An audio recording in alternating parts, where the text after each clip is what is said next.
Hello, hello, hello. Welcome to the Dreams to Keys Realty YouTube channel. I am Jalon Strong, the Essential Millennial Realtor, and your host for this channel. So, we are here today to continue on our series called Bingo for Future Homeowners. This is step 8 of the homeownership journey. Welcome to the channel. We're going to get into the material, but if you're new here, please make sure you like this video, subscribe to the channel, and leave a comment or question in the comment section. Also, feel free to share this content to those you know that might be interested. And if you're returning, welcome back. Don't forget to also like, subscribe, hit the notification bell. Make sure that you're getting notified every time we go live or every time there's information posted here. From what I can tell, it looks like the video is once again delayed. So compliments of StreamYard. I'm going to make sure that I use the avatar, but you all saw me from the beginning. The audio seems to be fine. So we always start with our link in the bio highlight of the week, which is also the link in the description box here on YouTube. And let me make sure we have an updated link, because this time the link in the bio is, or link in the description box is Rent Reporters. That is our link in the bio or description box highlight of the week. If you're new here, you may not have heard of Rent Reporters before, but if you're returning,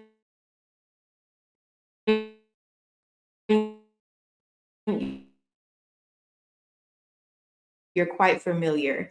So Rent Reporters is a separate company that works. Let's see what's going on.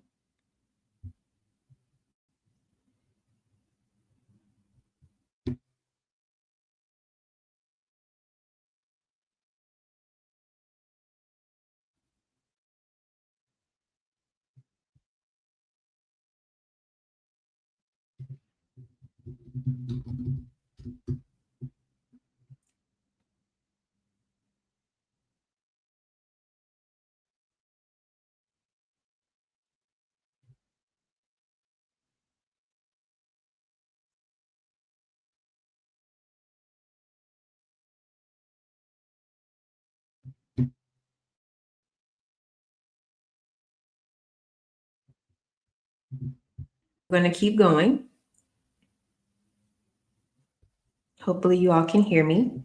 But Rent Reporters is a company that is separate from Dreams to Keys Realty, and they work to make sure that those that are making on-time rental payments can actually benefit from that with their credit report and credit score. So that is not something that is done automatically. That is a service they provide.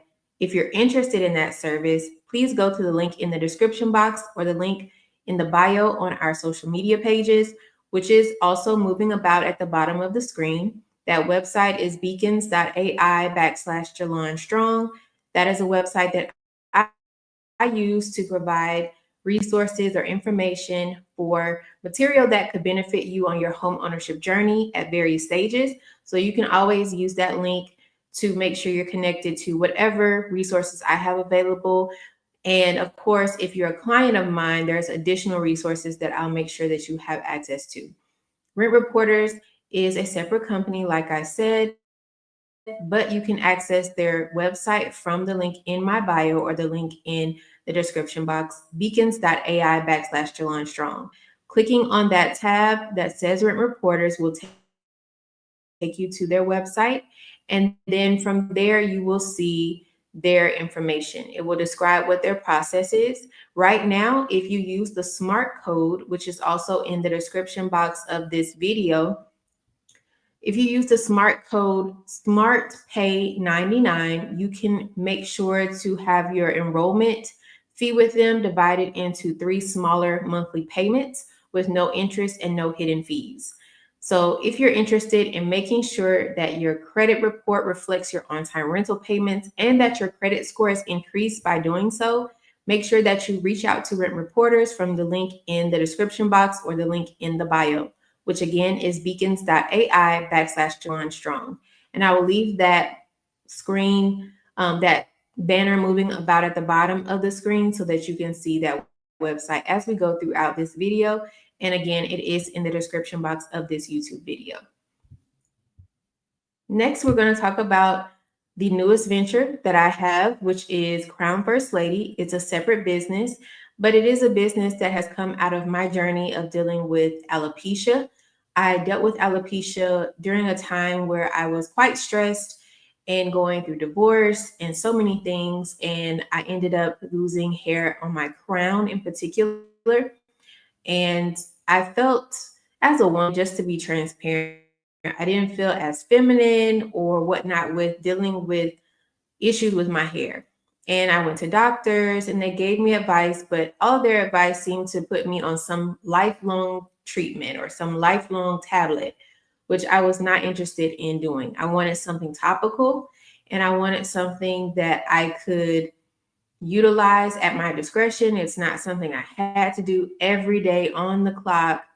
And it's not something that I felt I would have other effects from. Like when you take a tablet, I am a pharmacist, so I have that healthcare background already. But when you take things internally, there are these side effects because just because you're taking it for one purpose doesn't mean that that's the only area of your body that that medication will target, which is why we have side effects or adverse effects. And so I didn't want to have unnecessary effects. I wanted to target the area and see progress there versus taking something that could affect other systems of my body or other areas that I don't have issues of. So essentially, I've been making a blend of essential oils. And for years, I've been using that on my own.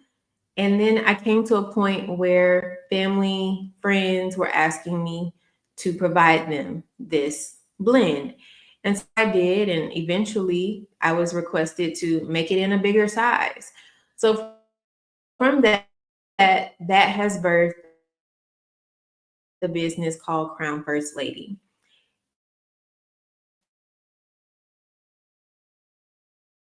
And like I said, First Lady is a nickname. I mean by First Lady, I'm no pastor's wife at all, but there is a meaning to this business name and a meaning behind why I started this business. So I wanted to make sure that those that needed it could get it, and also make sure that I was transparent about why I even started this business. This is not a business that I thought because, oh, everyone else is making an oil. No, this is something that actually was requested of me by those who enjoyed it prior to it even being a business. So I wanted to make sure it was accessible. And I do appreciate all the orders that we have received.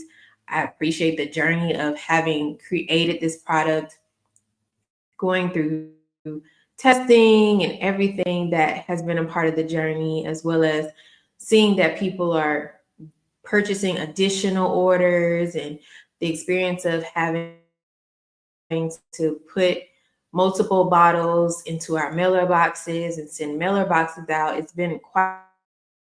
And if you're someone who's interested in trying something new, whether you have struggled with alopecia, or maybe there's just a part of your scalp that you're like, I want to bring more attention to or bring more care to this area, and I wouldn't mind trying another essential oil. This is a blend of essential oils. They're organic, they essential oils that have been purified. They're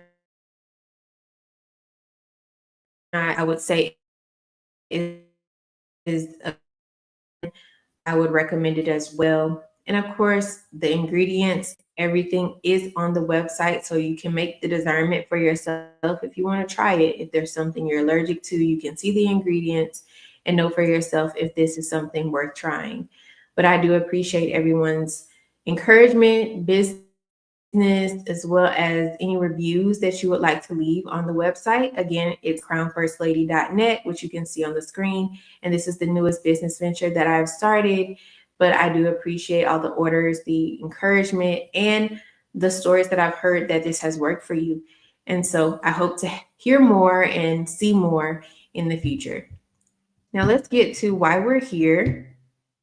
We're here to talk about the next step in the home ownership journey. We've covered 7 steps thus far. We've been covering an additional step each month. We're in August, so this is step 8. And we're going to go through a total of 12 steps in this series. So we have 4 more steps after this. But we wanted to, at Dreams to Keys Realty, break this down in a way where it seemed more manageable for our first time home buyers or those that are previous buyers, but technically considered first time home buyers because you have not purchased a home in the last 3 years. And so many things have changed in real estate, especially residential real estate. and you want to make sure you're doing things right. This is a process, and you want to make sure you're not over your head or uneducated. And that's why we have this channel, and that's why I'm here to provide that education. Of course, once you decide to be a client of mine, you get more one on one, more direct, more specific advice, recommendations, suggestions, and just expertise. But here, no established, most you all could be considered customers of mine at this stage, but unless you have a signed agreement with me, there is no client to realtor relationship established. So I'm pulling up the PowerPoint because if you're familiar with how we've gone through this series, there is a PowerPoint that we go through for each step. Like I said, we are on step 8, which is we're going to make an offer. And you're making an offer through the realtor that is representing you, or the real estate agent or real estate broker, whatever term they use, or whichever best applies to that agent. EMR is the Essential Millennial Realtor, and that is myself. So this is how you will make an offer with me, through me. So if you are someone who has signed an agreement to have a real estate agent to client relationship with any real estate agent, you are essentially saying that you want that agent to represent you. You want that agent to speak on your behalf in this transaction or for this transaction. So making an offer is not something that you would do as yourself. It's something that you would do through your real estate agent representing you. Hopefully that makes sense. And this is a reflection of what it would look like to be a client of mine and to utilize me and the services that I provide as a client of mine to make an offer on a real estate residential property. So when we go through this video and PowerPoint, you'll be able to review and understand the process of that, as well as what responses you'll get when you make an offer, or what responses you could get. So how to make an offer. We talked a lot about a lot of the steps prior to this. We've reviewed credit, we've assessed budget. You have also scheduled a consultation with me. You've gotten pre-approved. You created a wish list, which some of you may also refer to as your non-negotiables. You've hired me if you decided to. You've also shot for a home, and now you're ready to make an offer, which means that you have compared other properties against your criteria. You've compared properties that you've seen when you were shopping to what you desire and also to themselves.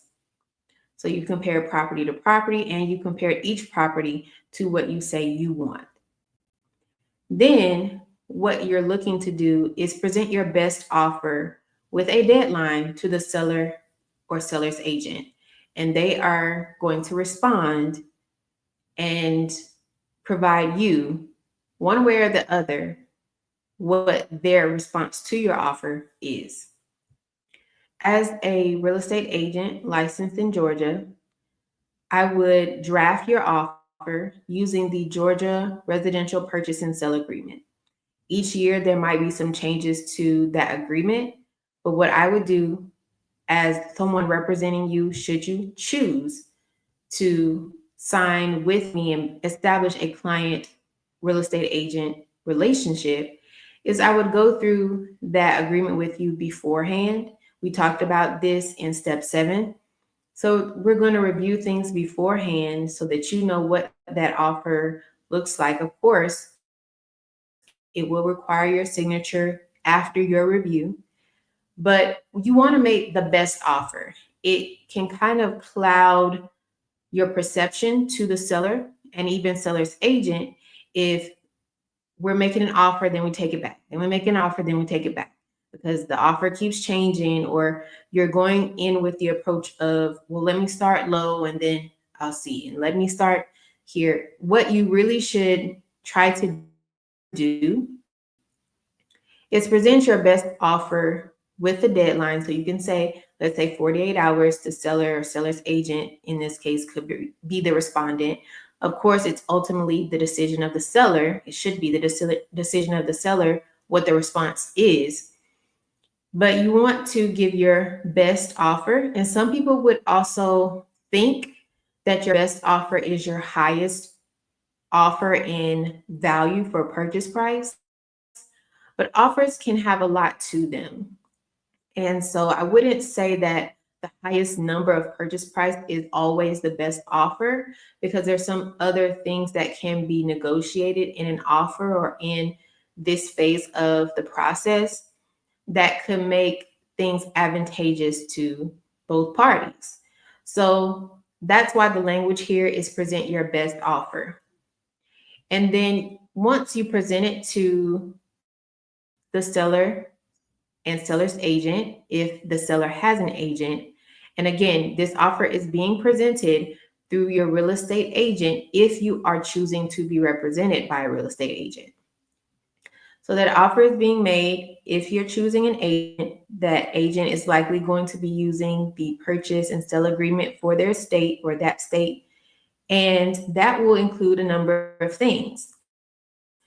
The purchase price. So what is the offer that you're looking to make? If you wanted to purchase this property, how much are you looking to purchase this property for? And because we've already done the homework of talking with the lender, that purchase price should be within the pre-approval number that you received from the lender, unless you are looking to pay money outside of that. Again, that should be something communicated with the lender, because you don't want to make an offer, get it accepted, and your lender say, I'm not providing this type of deal. So definitely want to, that's why up front, we want to make sure we're in communication with the lender. We have a strategy going into even looking at homes prior to making an offer. So a lot of preparation is important prior to making the offer, because things go fast. Now, so the purchase and sale agreement should have purchase price. So how much are you looking to purchase this property for? Earnest money, which you might also have heard in the past referenced as good faith deposit.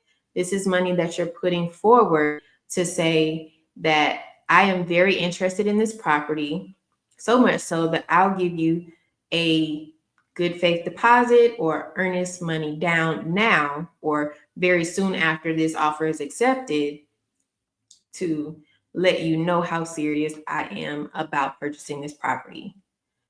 Earnest money is not required. However, it is something that is seen quite often, if not on a regular basis, for any offer or executed contract. So if there is acceptance of your offer, it's very customary that it's accepted because there's also some type of earnest money included. But again, there's no requirement that you must have earnest money. It is something that you just might want to do to show the seller that you're very serious about purchasing this property. It's one of those things where you go put your money where your mouth is, and to the seller, it's like, I am putting my money where my mouth is. I'm not just making this offer, I'm serious about it. And here's the money to back that up, kind of thing. Again, not required. Contingencies are those things that can kind of make the offer a hit or miss, possibly to the seller. The more contingencies that you have, the theory is that it could be less acceptable to the seller.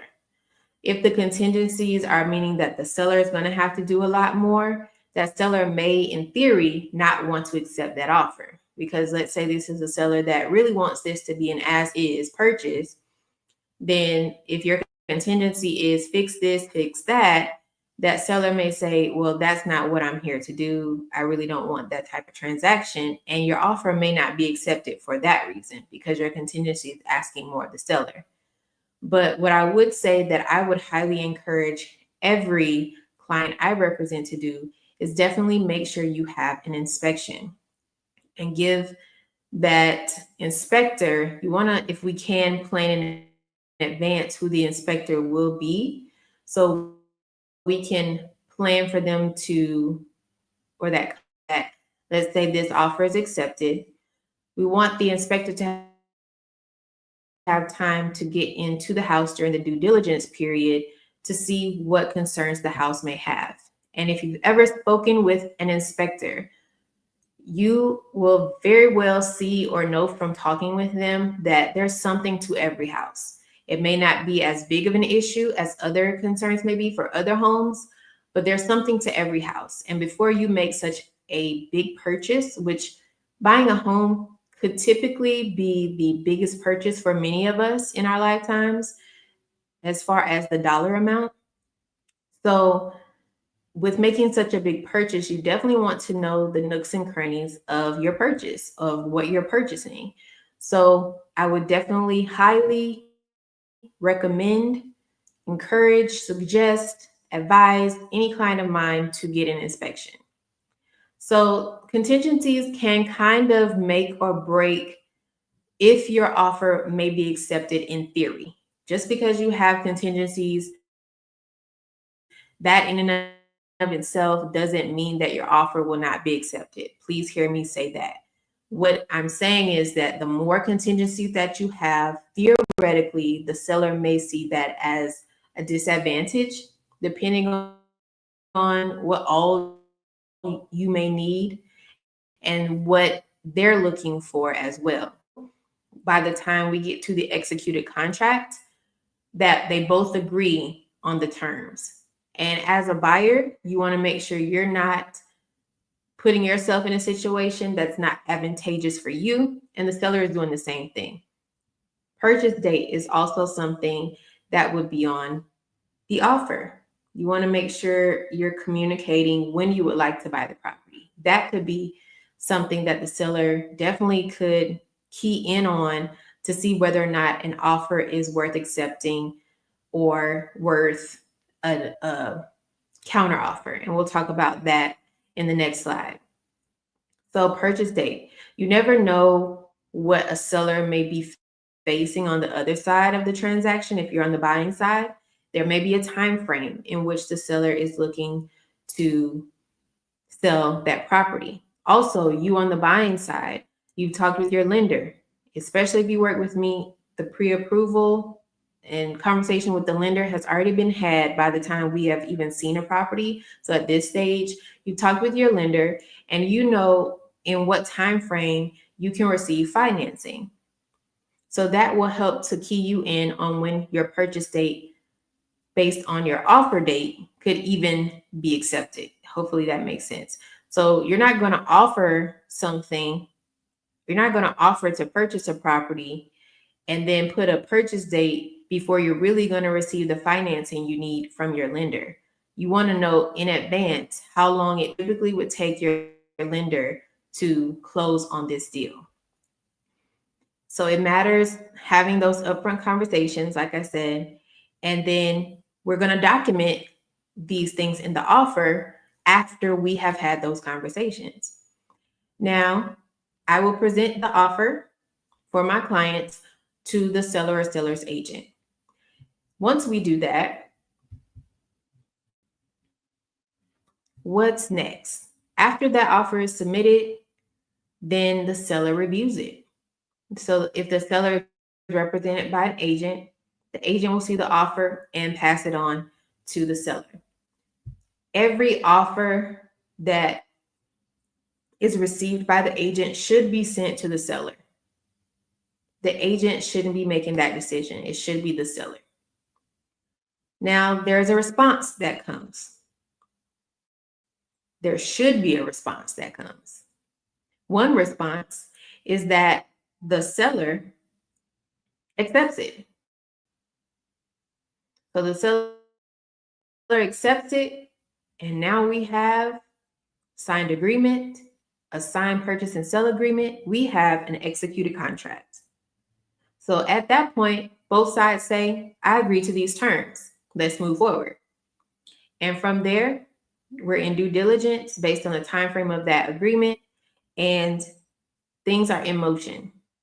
If you're a buyer, then you're going to need to initiate some things with your lender, with the inspector, and you're going to need to confirm. There's paperwork, there's conversations, there's a lot going on. And when that inspection comes back, when that inspection report comes back, you want to look at that with your agent. If I'm your agent, I will be looking at it with you. And it's up to you to determine if there's something in that inspection report that you want to be addressed by the seller. Again, if the seller is someone saying, I want to sell this property as is, I don't want to do any fixing or reconstruction or repairs, I don't want to do any of that. I want you to focus on that when you get the property. That could be something where we go from a pending sale to that property being back on the market if the parties do not agree. So first response could be it's accepted as is. Second response, depending on what the offer was, could be a counter offer. For example, if in your offer you said you wanted something changed about the property and you were suggesting that it be the seller make that change, but the seller may come back in the counter offer saying, I am good on all the other aspects of this offer, but I'm not trying to do any repairs. Your previous offer at that point, once that counter offer is made, your previous offer is no longer in play. And you have the opportunity then to accept the seller's offer. You could also counter offer. So you can say, well, if I don't fix anything, or if you don't fix the part that I asked for, and you're saying I should just get it as is, well, maybe you might say, if I got to fix it, I need the reduction in the purchase price to match what I got to fix. That's just a theoretical scenario. And you can present that counter offer to the seller.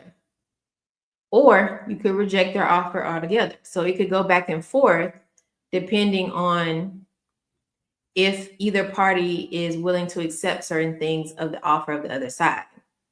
Rejection is always a possibility. You never know if the seller is receiving other offers that could be more advantageous for the seller, and that be the offer they accept and reject yours. It is not up to your agent to make the seller accept your offer. Please hear me. Your agent cannot make the seller accept your offer. There is an independent decision being made on the selling side. And again, there are some considerations that your agent may not be aware of and shouldn't be aware of because of the confidentiality between the seller and seller's agent. So it's not your buyer's agent's responsibility, or it's not a reflection of their expertise if your offer is not accepted. It just means that the seller could be looking for something different or has found something different. Sometimes it's the time frame. If there's a property, for example, that needs to close in a certain time frame and you require a longer time frame waiting on the financing to come through, that in and of itself may be a disadvantage to the seller. That is not something that your agent can change for either party, right? So just keep that in mind when an offer is rejected, or if an offer, even if it's counter offered, a counter offer present, and it doesn't look like what you think it should look like, or it's not moving in the way you think it should move, that is not a reflection of either agent. It's more of a reflection of the desires of the side. And there is confidentiality where the buyer's agent has no idea, should have no idea what the seller's motives or intentions are. So keep that in mind when you get to this phase of the home ownership journey. So what are your next steps? If you're a client, you definitely want to review the purchase and sale agreement.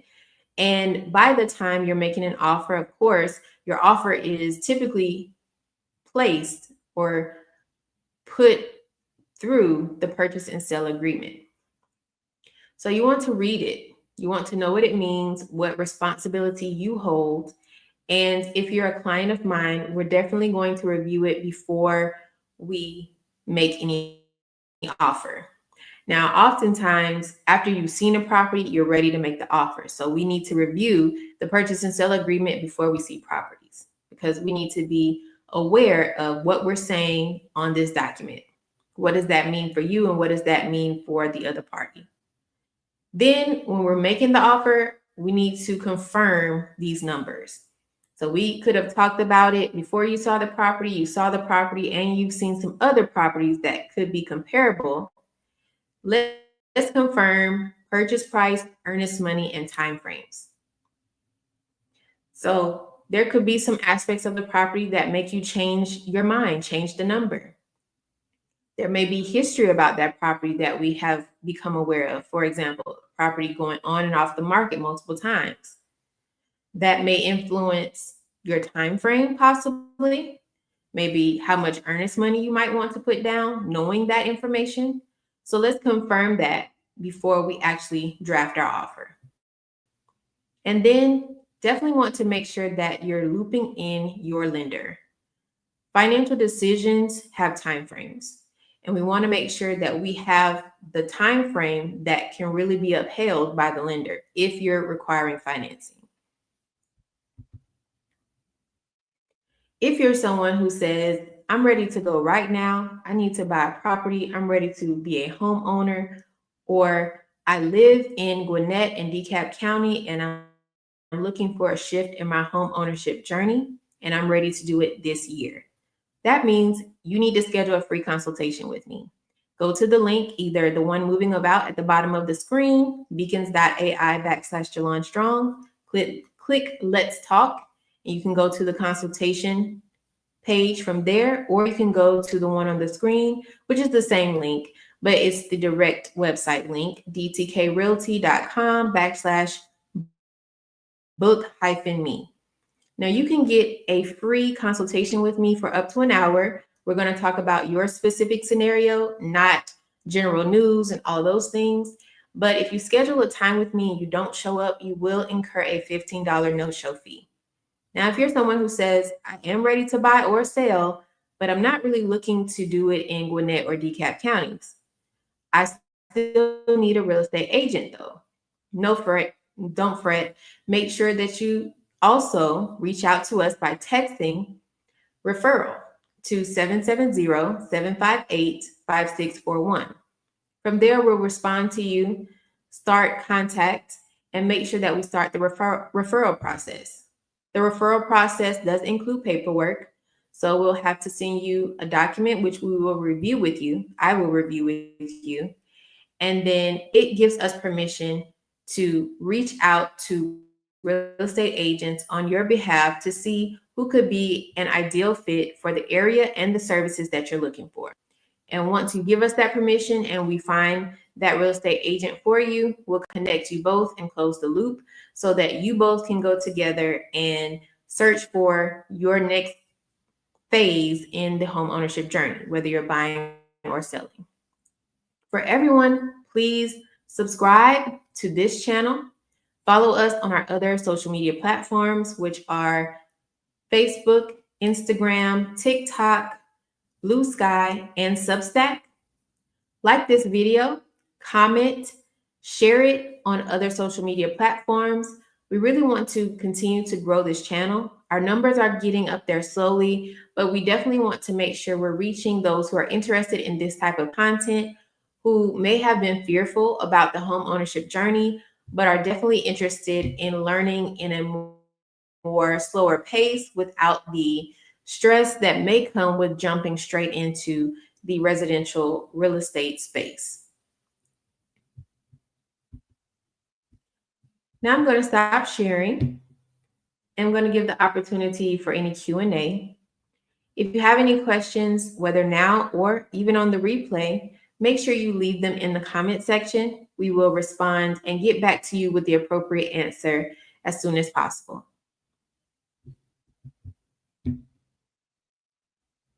I don't see any questions right now. But if you come up with any, please don't hesitate to put them in the comment section. For all of you watching, thank you for joining us. Tell a friend to tell a friend. Dreams to Keys Realty is where you want to come to keep up to date with residential real estate. And we often cover Gwinnett and DeKalb counties once a month, reviewing at least one zip code of the county to describe what the market trends are showing in that time frame. We've been doing that throughout, I would say, last year and this year, and we're going to continue. So later on, maybe in the next 2 weeks, we'll get on here to cover those counties and a zip code of the counties. We're also going to break down what the trends mean. I break down the criteria for month to month and year to date, and we look at graphs as well. So if you're interested in that type of data or anything else that may come up from time to time, we also discuss things in the news based on what's going on in residential real estate right now, particularly in the United States. So if you're interested in that type of video information or residential real estate topics, definitely subscribe to our channel, and we'll see you in the next video. For all of you watching, I am Jalon Strong, the Essential Millennial Realtor, and this is Dreams to Keys Realty, where your dreams turn into keys. I hope you have a blessed weekend and a great night.